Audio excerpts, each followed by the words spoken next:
Hello, what is going on, dudes? It's TheDoctorBlu. So today we're going to talk about base Vegeta's side switch options. Here's the thing, he has quite a few, but one shines above the rest. There is a super tricky one that we're going to talk about. In fact, let's go ahead and show it right here.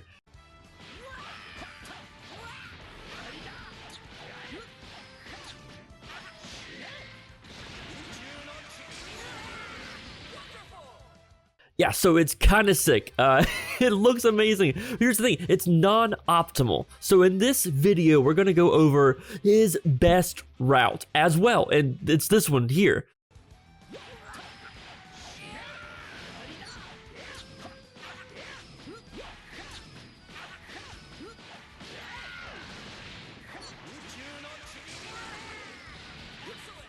Now, notice that both of these are going to require you knowing how to use base Vegeta's loops.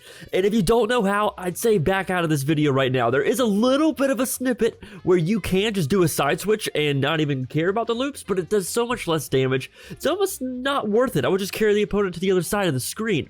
My dudes, here's the thing. If you don't know how to do the loops, that's okay. I have a video guide, pretty successful on the channel, and it helps break it down with rhythmic theory. No tricky timing, just follow the grid lines, play along like karaoke, and I'll link it right here. It's also down in the description below. But with that out of the way, I assume you know how to do his loops. So the one where you side switch with a super dash is the most optimal. We'll go over that at the middle of the video, but for now let's focus on one that I think people are most excited about, and it has to be this one because it looks amazing. We're gonna slow it down as we go along, but you're gonna notice here as we take this slow, what makes that possible, what makes him switching sides absolutely possible is the fact that you're using the same timing that you would use with his loops. You would do light special, exactly the same way you do it with that exact timing. So if we slow it down here, where base Vegeta does the smash attack, and we're gonna link it up with the video right here, you see Goku is getting hit. We're doing it 50% speed. Notice the first two hits of his light before the down heavy are absolutely the same. Don't need to stagger it. In fact, I'd recommend not staggering it before you do the down heavy, because you want that down heavy to hit when Goku is a little bit below, when his waistline is below base Vegeta. And as you continue on, you'll notice this is where the delay happens. Notice the inputs here on the light. You want to take it super slow and go up light as like a jump cancel, and then notice the two upward dashes. That's mean literally physically putting in a upwards light attack. Notice the spacing here on base Vegeta and Goku. I'm way above Goku. I'm way above him. And that's what gives me the opportunity to side switch. This is where it all happens. Notice as I throw the ki blast, Goku's below me. It's like he's about to fall out. And that's the tricky thing about this non-optimal ki blast side switch route. It's super, you can't do it online. Any lag at all, it's not gonna work. But as you hit here, notice as the ki blast hits, you're already behind Goku. Just enough ki stun for you to hit light. And that's going to knock them back down towards the ground. It's somewhat non-optimal. You do get just below 5,000 damage. But I wouldn't recommend doing it because there's a better route. But if this is the route that you want to do because it's stylish, hey, go for it. It is cool, it looks great, and it pushes the mechanics of the character. But if you have the opportunity, I'd say move on to his much better route. And it's this one, of course. We're going to take this at 50% speed as well. What you're going to see here is you can do anything at all, but as that down heavy hits, you're going to realize that you need to do a double jump forward cancel.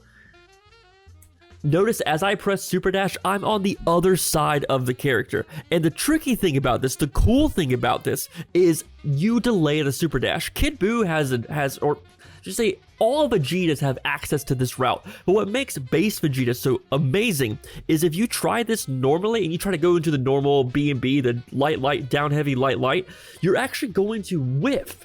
And after the down heavy, nothing's gonna connect. And I'll tell you why. It's because you already used your install jump by side switching. Let me repeat that again. You have already used your extra jump, the extra jump that makes the auto combo chain in the air possible. You've already used it by side switching. So you do down heavy, double jump forward, whatever forward is, whatever side of the screen you're on, relative to that, and then press Super Dash. It might take you a little bit of time to trickily connect because you want Goku to already be in his falling animation. But once you have that down, you're kind of good to go. As you see, this is where it gets super solid, because if you don't know the base Vegeta loops, then it's okay. Because you can technically get, oh god, it's like 3,470 damage, but you don't even build enough bar to do a super, even if you do the command grab on the ground. So this is why I don't recommend it. What makes Base Vegeta so unique is he can actually take advantage of the fact that his loops carry a long way towards the corner. You can get a maximum of 4 reps. How to get this to connect?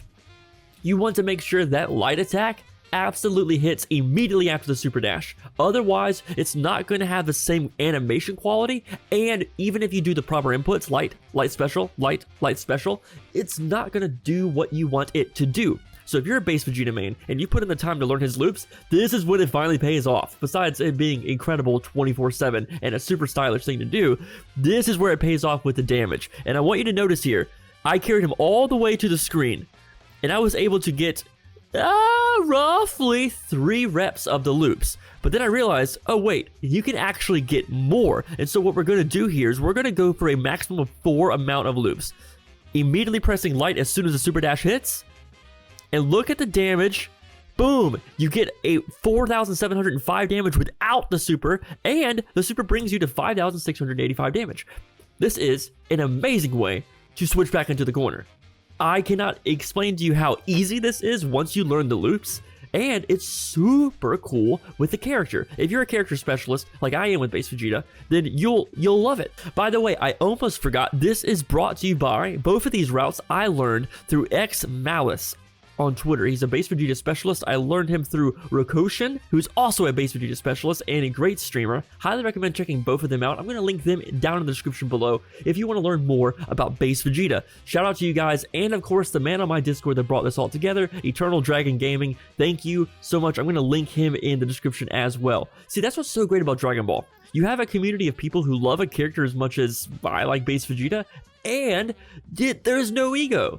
As long as you know where it originated from, that person is going to talk to you and explain to you how to get it done, because there's no greater joy than actually pulling off something super complicated in match and making it look good. It just makes you enjoy the game more.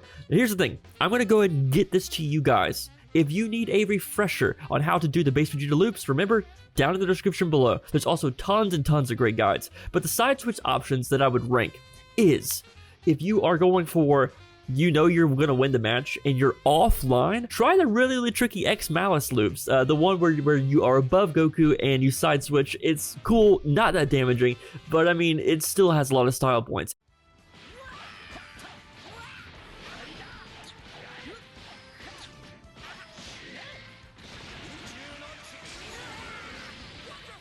If you want to actually get the opponent back in the corner while still doing excess massive damage, my guys, this is for you. Do the side switch 4 rep Base Vegeta loop.